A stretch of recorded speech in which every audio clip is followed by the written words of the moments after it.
নমস্কার বন্ধুরা, আজকে হোলি মানে আজকে দোল পূর্ণিমা। আজকে ব্লগটি সকাল থেকে শুরু হয়ে গেছে। প্রিয়াংশুর বাবা দুজনে মিলে যাচ্ছে, একটু নিচে বেল বেজেছে দেখবে, তো প্রচুর রোদ, তার বাবা ওকে টুপিটা পরিয়ে নিল। এবারে ওর বাবা যাচ্ছে নিচে একটু, কেন ওকে এসছে দেখবে, আর তার সাথে কম্বলটাও ছাতে দেবে বললো, যে কম্বলগুলো এবারে ভালো করে রোদের দেখিয়ে তারপরে উঠিয়ে দেওয়া হবে। তো প্রিয়াংশু আমাকে পারমিশন নিচ্ছে, আমি বললাম হ্যাঁ এসো। তো সেই এবারে বেরিয়ে যাবে ওর বাবার সাথে। ওর বাবা কম্বল নিয়ে বেরোলো, ও ক্লিপের ব্যাগ নিয়ে বেরোচ্ছে। এর মাঝখানে এরা নিচে গেল, নিচে গিয়ে দেখলো কে এসেছে, কেন বেল বেজেছে। ওই সব কমপ্লিট হয়ে গেল, এরপরে ওরা সোজা ছাদে চলে যাবে। প্রিয়াংশু অলরেডি ছাদের ওখানে চলেই গেছে, বুঝেছেন, ও সবার আগে, ও আর ওর বাবা পৌঁছে গেল। আমি এদিকে এসে গেছি, চা বানাবো। ওর বাবা জানেন আজকে কিছু সারপ্রাইজও বানানো হবে, তো সেটা আপনারা দেখতে থাকুন, আপনারাও জেনে যাবেন। ওর বাবা কিন্তু সারপ্রাইজটা জানে না। তো চা বানিয়ে নেব, তার জন্য জল গরম করে নিলাম। জল গরম করে মিল্ক পাউডার দিয়ে সুন্দর করে এবারে চাটা বসিয়ে ফেলি, আর তার সাথে সাথে আমি কিছু কাজ করছি, সেগুলো আপনাদের সাথে শেয়ার করছি। আপনারা দেখুন, বাবা আর ছেলের জন্য সারপ্রাইজ, হোলি স্পেশাল সারপ্রাইজ। এই যে সারপ্রাইজ দেখতে পাচ্ছেন, বাবা আর ছেলে জানে না আমি আজকে একটু লুচি বানাচ্ছি আর আলুর তরকারি। ছোলার ডাল ভিজিয়ে দিয়েছি, অল্প ছোলার ডাল দিয়ে আলু দিয়ে তরকারি বানাবো, বেশ বাজারে যেরকম হয় ওরকম। চাটা এখানে হয়ে গেছে, ওর বাবা প্রায় নেমে এসেছে। আমার ওখানে আটা মাখাটাও কমপ্লিট, মানে আটা ময়দা মাখাটা না, আদাটা থেতো করে দিয়েছিলাম, আদা একটু গোলমরিচ এলাচ ওটা দিয়ে একটু মশালা চায় বানিয়ে দিচ্ছি। ওর বাবা আমাকে সকাল সকালে বললো অনেকদিন তোমার হাতের মশালা চায় খাওয়াওনি, ওটা বানিয়ে দাও। তো তার সাথে সাথে যে আর কিছু হচ্ছে সেটা জানে না। আমি এটা করে এবার কুকারটাও বসিয়ে দেবো আলু সিদ্ধ করতে, মানে পরপর আমি কাজগুলো করতে থাকবো। এই যে চাটা বানিয়ে ফেলেছি, চাটা নিয়ে এসে গেছি টেবিলে, আর এখানে প্রিয়াংশু দেখুন দুষ্টু দুষ্টু করছে। উনি বাবারই এই যে আমি কার্লিং করলো, তারপরে আমার কাছে এসে কিছুক্ষণ আদর খেয়ে নিল, বাচ্চা মানুষ তো একটু নাচ করলো। এরপরে সোজা চলে যাবো কিচেনে, যে 10টা বাজতে যাচ্ছে, তার আগে আমি টিফিনটা বানিয়ে দিই। ও আমাদের সাথে বিস্কিট খেলো, আমরা চা বিস্কিট খেলাম। তো আমি এখানে জাস্ট ওটা বানাবো, তো একটু কারি পাতা সর্ষে ফোড়ন দিলাম, আর এটার মধ্যেই আমি টমেটো কেটে দিলাম, কাঁচা লঙ্কা একটা ফাটিয়ে দিলাম, কারণ ঝাল হলে তো প্রিয়াংশু খেতে পারবে না। আর ওই আলুগুলো মানে ডাল, ছোলার ডালটা দিয়ে দিলাম যেটা ভিজানো ছিল, ওটা নাড়াচাড়া করলাম, হলুদ দিলাম, নুন দিলাম, মিষ্টি দিলাম, আর কিচ্ছু না। আর তার মধ্যে আবার আলুটা দিলাম, আবার অল্প একটু নুন দিলাম, বাস এবার নাড়াচাড়া করবো। ফুটে গেলে পরেই তরকারিটা ডান আমার, এইটাই। আর এখানে আমি আবার লুচিটা বেলতে এসে গেছি। জানেন এই যে এই প্লাস্টিকটা কি বলুন তো, তেল। আমি যখন বিয়ে করে এসেছিলাম না, আমার শাশুড়ি মা কোনো কিছু ফেলতো না, তো আমি কি করতাম, ওনার কাছ থেকে এটা শিখেছি। এক্সট্রা করে প্লাস্টিকে যে প্লাস্টিকটা কাটলাম, ওখানে অল্প তেল রয়ে গেছে, ওটা দিয়েই লুচিটা বেলা হয়ে যেত। এই যে সবার জন্য লুচি আর তরকারি বেড়ে নিচ্ছি, সবাই মিলে খেয়ে নেব। জানেন সংসারে অনেক কিছু আছে, সবার থেকে আমরা সবাই সব কিছু একটু একটু করে শিখতে পারি। আর এখানে আরেকজন দেখুন ফুটো করবে বলে লুচি, তো ওরটা ফোলা কিন্তু না ঠান্ডা, মানে ওই গরম না, নয়তো আঙ্গুলে লাগতো। তার মধ্যে ব্লিঙ্কিটে অর্ডার দিয়েছিলাম যে হোলির রং আর একটু দই ঠই সব অর্ডার দিয়েছিলাম, যা লাগবে। খাওয়া দাওয়া হয়ে গেছে, গল্প করছিলাম, আর যে প্রিয়াংশু আমার সাথে একটু ধনেপাতা বাচ্ছে, ও ধনেপাতা রাখবে, আমি বেছে বেছে দিচ্ছি, ও রাখবে। ও একটু কাজ করবে, বুঝতেই পারছেন প্রিয়াংশু একটু কাজ করতে ভালোবাসে, ওর মায়ের সাথে ও কাজ করবে। ও অলওয়েজ ওর কাজ করা হচ্ছে ওর খুব ভালোবাসা। এই যে এটা পিডি লাইটের রঙ্গিলা, অ্যাকচুয়ালি দেখুন অর্গানিক কালার হলে বেটার। যারা ইয়েলো কালার বলেছিল, কিন্তু লেখা ছিল আসেনি ইয়েলো কালার, দুটো গ্রিন দিয়ে দিয়েছে। যাই হোক, আমি ম্যানেজ করছি। সবাইকে প্রণাম জানাচ্ছি দোল পূর্ণিমার। আর হাজব্যান্ডে জানাতে জানাতে জল ভরে দিল ফিল্টারে। তারপরে আমি সোজা কিচেনে এসে যাবো, ভাতটা বসিয়ে দেবো। কিচেনে ঢুকে গেলাম, ভাতটা বসিয়ে নেবো, তার সাথে বাসনটাও মাজার বাকি আছে। আজকে বললো কি করবে, বললাম তুমি বলো। বললো মাছ আছে, বললাম হ্যাঁ। বলে মাছটা আমি বাইরে খেতে পারি না, মাছটা দেবে আমাকে। বললাম ঠিক আছে, মাছ বানিয়ে দেবো, মাছের ঝোল। বলো পাতলা, শুধু কিচ্ছু না, মাম্মামের মতন মাছের ঝোল বানাবে, শুধু হলুদ দিয়ে মাছের ঝোল। তার মধ্যে এসে গেল প্রিয়াংশু আদর খাবে। আমি এই যে চাল ধুচ্ছি, ওর অনেক কথা অনেক গল্প আমার সাথে করলো, একটু হাম্পু শাম্পু দিল। এবারে আমি আবার চালটা ধুয়ে কমপ্লিট করে এবার চালে জল দিয়ে বসিয়ে দিলাম, ভাতটা বসিয়ে দিয়ে আপনাদের দেখাবো, চলুন আমার সাথে। দেখুন প্রিয়াংশু কী করেছে, খেলছে, কেমন করে খেলছে। প্রিয়াংশু কী করেছে দেখছেন, কী করেছে, বলছে স্ট্যান্ডিং লাইন করেছে, এবার ট্রেন বানিয়েছে নাকি, এটা দিয়ে ট্রেন। বলে বাবারে বাবারে বাবারে, আরে আচ্ছা আচ্ছা আচ্ছা, এইটা এটা কেমন হলো। এই দুটু, হ্যালো, ভালো আছেন? আশা করি আপনারা সবাই ভালো আছেন, সুস্থ থাকবেন, ভালো থাকবেন। আচ্ছা, তো দোল পূর্ণিমা, কার কার বাড়িতে দোল পূর্ণিমার পুজো হচ্ছে জানাবেন, কমেন্ট করবেন। আমার ঘর যেমন থাকার অমনিই আছে, দেখলেন। আর আমার না, এটা প্রিয়াংশুর ঘর। প্রিয়াংশুর মতো সাজিয়ে রাখে, যখন ইচ্ছা করে সে গুছায়, যখন ইচ্ছা করে না তখন সে সুন্দর করে অগোছালো করে রাখে। আর ওটাতেই আমরা অভ্যস্ত আর ওটাই ভালোবাসি। ওকে ওর মতন থাকতে দিচ্ছি যাতে ওর যে মেন্টাল হেলথটা যাতে একটু ভালো থাকে।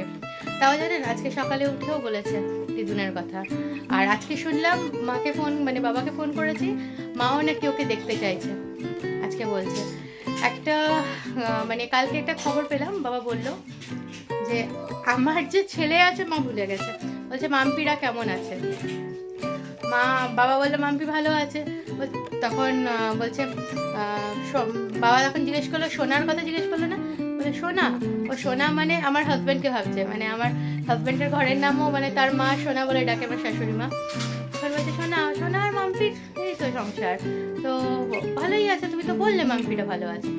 তখন বলছে না মাম্পির যে ছেলে আছে, মাম্পির ছেলে হয়েছে, তখন জিজ্ঞেস করলো, মানে অল্প অল্প ভুলে যাচ্ছে। তার কিছুক্ষণ পরে, কিছুক্ষণ না কালকে বিকালবেলা আবার তখন বাবা জিজ্ঞেস করলো, হ্যাঁ গো মাম্পির যে ছেলে আছে তো মাম্পির ছেলের নাম কি? তখন বলছে ওটা আমার পোতো, ওটা আমার পোতো, মানে মা ছোটবেলায় ওকে পোস্ত বলে ডাকতো, তাই ওটা আমার পোতো। তখন বলছে মানে প্রথম ভুলে গেছে, তারপরে দ্বিতীয়বার আবার মায়ের মনে পড়ে যাচ্ছে। এমনি এখন মেমরি লসটা হচ্ছে। যাই হোক, মা সুস্থ হোক, আপনারা নিজেদের প্রেয়ার্সে রাখবেন, মা সুস্থ হয়ে উঠুক, আবার আগের মতন হয়ে যাক, আমার কাছে নিয়ে আসি, আমার কাছে থাকুক, আমিও ভালো থাকি, মাও ভালো থাকুক, বাবাও ভালো থাকুক, সবাই যাতে আমরা ভালো থাকি। আবার এটাই প্রচেষ্টা চলছে, আপনাদের কাছেও এটাই অনুরোধ, প্রেয়ারে রাখবেন আমাদের যাতে মা সুস্থ হয়ে যায়। চলুন দেখতে থাকুন আজকের ব্লগটি, আর কমেন্ট করবেন কে কোথা থেকে দেখছেন। বাসনগুলো পটপট করে মেজে ফেলি, মানে ফটাফট করে মেজে ফেলি, তাড়াতাড়ি বাসনগুলো মেজে নিই। আর এখানে ভাতটাও হচ্ছে, আপনাদের দেখিয়ে দিলাম, আর জায়গাটা পরিষ্কার করাই আছে। এরপরে এই যে আপনাদের দেখিয়ে দিচ্ছি গুজিয়া, আসল জিনিস গুজিয়া। আর এখানে প্রিয়াংশু একটু খেলে নিচ্ছে, সাইকেল চালিয়ে নিচ্ছে। প্রিয়াংশুর বাবা বললো ধনেপাতাটা রাখলে তো অনেক নোংরা বেরিয়েছে, আমি ভালো করে টেবিলটা মুছে নিচ্ছি।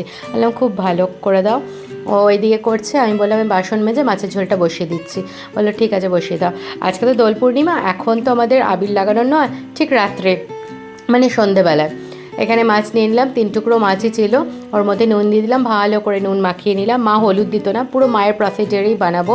আলুটাকে ছিলে নিলাম ভালো করে, ছিলে নিয়ে ডুবো ডুবো মিন্স লম্বা লম্বা করে, মোটা মোটা করে কেটে নেব, যেমন করে মাছের ঝোলের আলু কাটা হয়, আমার মায়ের স্টাইলেই বানাবো।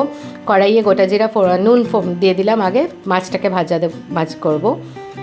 ভাজা করে তারপরে ওইটার মধ্যেই গোটা জিরা ফোড়ন দিলাম, ফোড়ন দিয়ে একটা কাঁচা লঙ্কা দিলাম। মা লঙ্কাটা দেয় না, মা পরে দেয়, আমি প্রিয়াংশু খায় বলে জাস্ট লঙ্কাটা মানে দিলাম। আর ঝোলের মধ্যেও দিয়ে দিলাম লঙ্কা, হলুদ, ঝোলটার কিচ্ছু না, এই জলটার মধ্যে ছিল হলুদ, নুন, অল্প চিনি, টমেটো কাটা। এইটার মধ্যে আবার জল দিয়ে দেবো, মাছ দিয়ে দেবো, এইটাই রান্নাটা হবে, আর কিছু না। মানে মাছটা, আর মা না মাছটা আরও হালকা ভাজা, আমি হালকা ব্রাউনিশ করেছি। মায়ের মাছ ভাজাটা দেখবেন সাদা সাদা, কিন্তু মাছ পুরো কুক থাকে।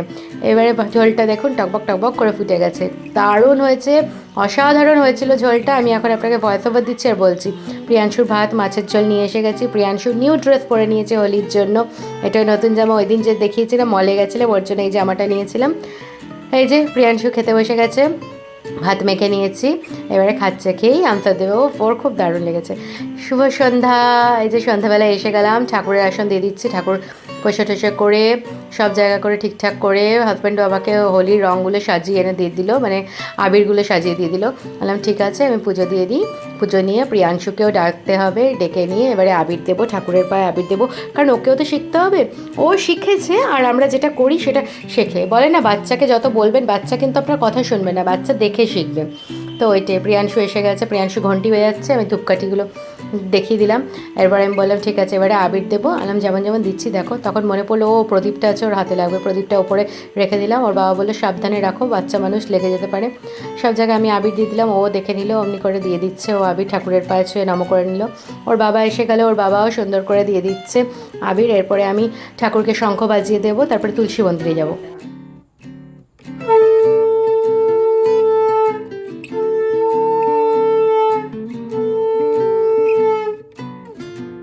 বসে গেলাম তুলসী গাছের এখানে। আমি আবির দিয়ে প্রণাম করে নিচ্ছি, প্রিয়াংশু এটাই দেখে শিখলো, ও করে নিল। করে নিয়ে এরপরে আমরা নিজেদেরকে আবির লাগাবো। আবির লাগানো সবার আগে যেটা মা শিখিয়েছে, মা বাবার কাছ থেকে দেখেছি মা বাবাকে করতো, তো স্বামীর পায়ে আবির দিয়ে প্রণাম করে নিলাম। প্রিয়াংশু ওটা শিখবে, প্রিয়াংশু ওর বাবার পায়ে আমার পায়ে আবির দিয়ে দেবে, আবির দিয়ে প্রণাম করে নেবে। আর খুব খুশি, মানে ওর ওর এক্সাইটমেন্ট প্রচুর। কিন্তু কি বলুন তো, ওর জন্যই আবির আনা, ওর জন্যই করা, কিন্তু অমনিভাবে খেলা আনন্দ করা মন থেকে মানতে পারছি না আমার মায়ের জন্য। তো ওর জন্য তো করতে হবেই, বাঁচতে হবে, এই হচ্ছে ব্যাপার। আর ওকে শিখাতেও হবে, লাইফ তো থেমে থাকে না, লাইফকে তো যেতেই হয়, যাচ্ছে। ওর জন্য বাঁচছি, ওর মুখের দিকে চেয়ে বাঁচছি যে আমাকে করতে হবে অমনি করেই। তার হাজব্যান্ডও আছে ঘরে, সবাই আছে। আমার শাশুড়ি মাও বললো একটু একটু করে নেবে মামুনি, কারণ ওটা করলে তোমার মায়েরও ভালো লাগবে, তোমার মাও ওখানে খুশি হবে।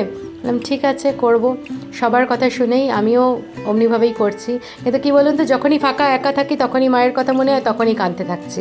এটাই হচ্ছে আজকের ডেটে। তাতে একটু মানে ঘরেও মানে মাহলটা একটু আলাদা আছে। হাজব্যান্ডও বুঝছে, কখনো কখনো রাগও করছে, বলছে এরকম করো না, এরকম করলে বাচ্চাটার ক্ষতি হচ্ছে, তুমি বুঝতে পারছো না, বাচ্চাটার উপর রাগ দেখিয়ে দিচ্ছ, কাঁদছো। তো কী করবো, এটা এই ফিলিংসটা আমি বুঝাতে পারবো না আমার যে কী কষ্ট হচ্ছে। এই দেখুন ওর আনন্দ দেখুন, ও এমনি করে দেখাবে আপনাদের সবাইকে। সেই আমরা ওর হাতে একটুখানি ওর বাবা দিয়ে দিল, বললো এমনি করে দেখাও। ও বুঝতে পারছে না এমনি করে কেমন দেখাবে, ও নিজের দিকে দেখাচ্ছে। তো এমনি করেই আমরা এনজয় করলাম।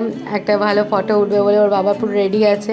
কখনো আমরা রেডি হচ্ছি, তো কখনো ওর বাবা রেডি হচ্ছে, কখনো ওর বাবা রেডি থাকছে তো আমরা রেডি হচ্ছি না। এই ওর বাবা কোলে তুলে নিল, একটা ছোট্ট আমরা একসাথে গ্যাদারিং করে হ্যাপি হোলি সবাইকে জানিয়ে দিচ্ছি। বাস এখানেই আজকের ব্লগটি শেষ করছি। আশা করি আপনারা ভালো করে সুস্থ মতন হোলি কাটিয়েছেন। আবার কালকে নতুন একটি ব্লগে এসে যাবো। Tata, take care, good night.